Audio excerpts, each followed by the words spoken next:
So, what do you know about Freemasonry?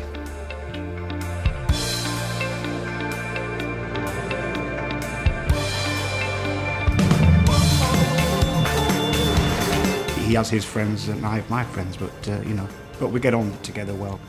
Yeah, I think I'm a bit of an adrenaline junkie, really. Yeah, to say the least. Occasionally we take a Subaru Impreza on the track.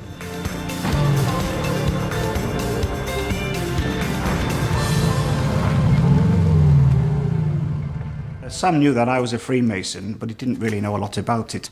And so I basically said to him, well, why don't you go join and see what it's like? And so he did. It's fun being a Freemason because you get to do stuff that you wouldn't normally do. You know, you're in a society, it's a fraternal society, and everyone's really nice to you, and you all sort of get together and you have a laugh, and there's no preconceptions about because you're young, you know, you're this or you're that. They treat you as an equal, and it's great that you've got, you know, people from different age groups, young Masons and old Masons together. I have a view that life is very short. You don't get much time to encompass everything perhaps you want to do in a lifetime. I'm in the lead. You can't go to me. Don't go too fast because you come off. Oh, he's stuck. Oh, and here he comes. He's coming back at him. I've been in Freemason for 31 years. I make sure I commit a lot of time to my family. A lot of the lodge time is in the evenings or at weekends. And I won't sacrifice time from my family for Freemasonry. We have a saying, it's family first, then work, and then Freemasonry. It shouldn't be detrimental to our family life or our working life. And I make sure I balance it very well. I was born and raised in Gloucester. It's a small city in the southwest of the UK. My mum's Spanish, my father's English. I'm going to try and get a really good tackle in.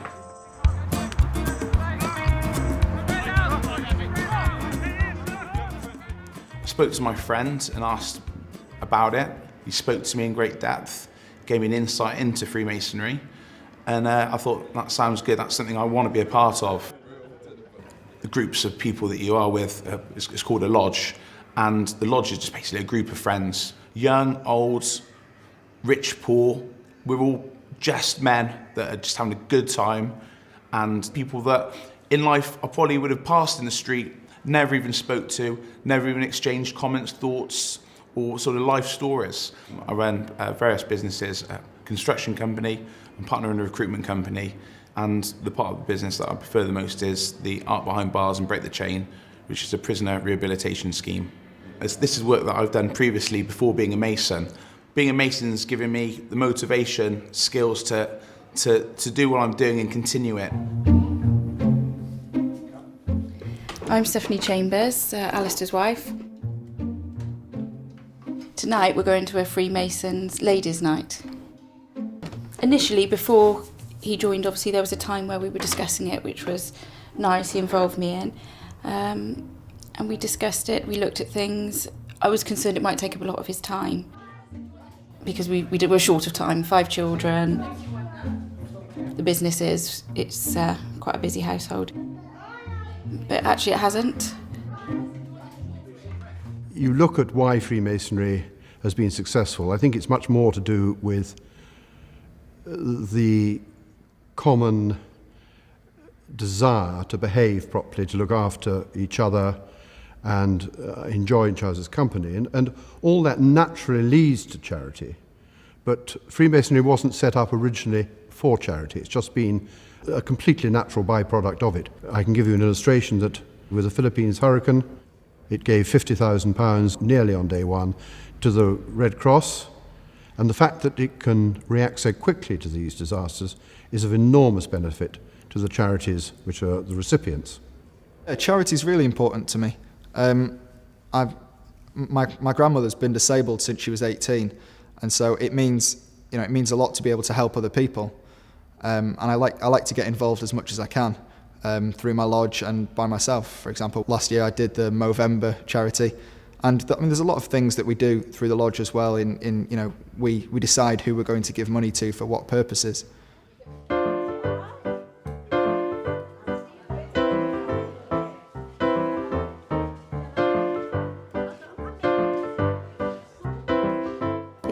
I was set up in 1842. We cater for dementia care, residential care and nursing care. Today we are making fairy cakes. Sugar in with your margarine. We have quite a bit of fun here one way and another. They're all very different, the people living here, and they all come from different backgrounds. Freemasonry is very much an extended family. When I had to finally give up my flat, that was the worrying part. Where am I going to end? When I saw this room, I thought, oh, it's big. Oh, it's lovely. And from that day onwards, I've kind of come to life again, so. Are we looking after you well? Oh, they call me Mrs. Giggler. I know.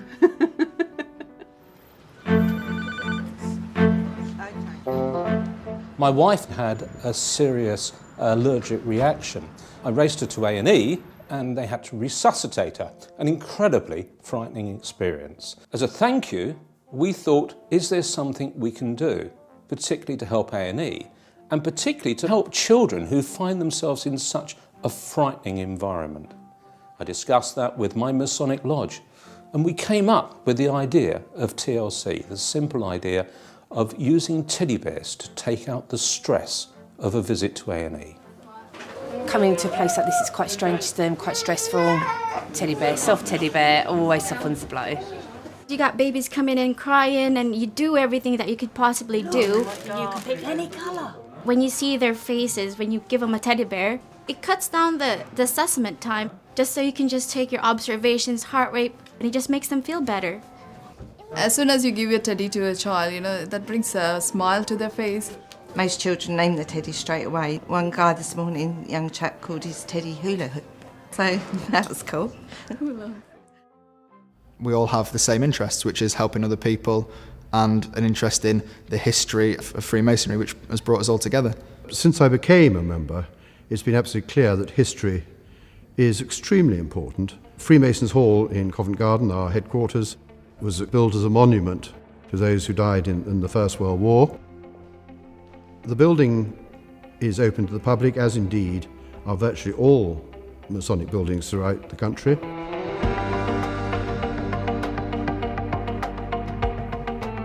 We use the building at Covent Garden, our headquarters, for multiple purposes.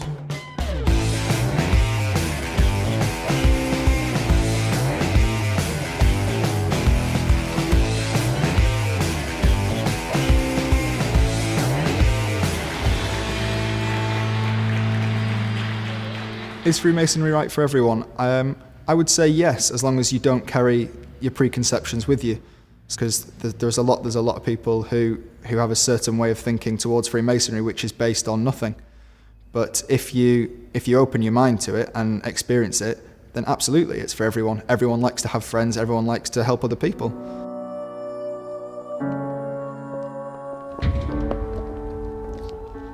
It's not about what all the people have done in the past, what you're doing now. It's about what people are going to be doing in the future.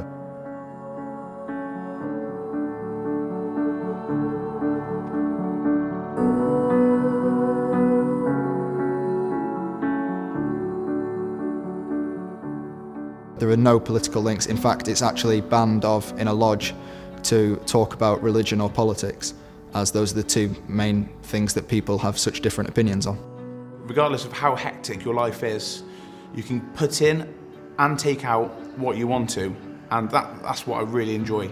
That's what I like about Freemasonry.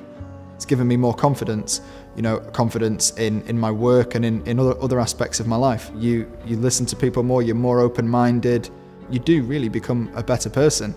For me, the value and teachings of Freemasonry have made me the man I am today.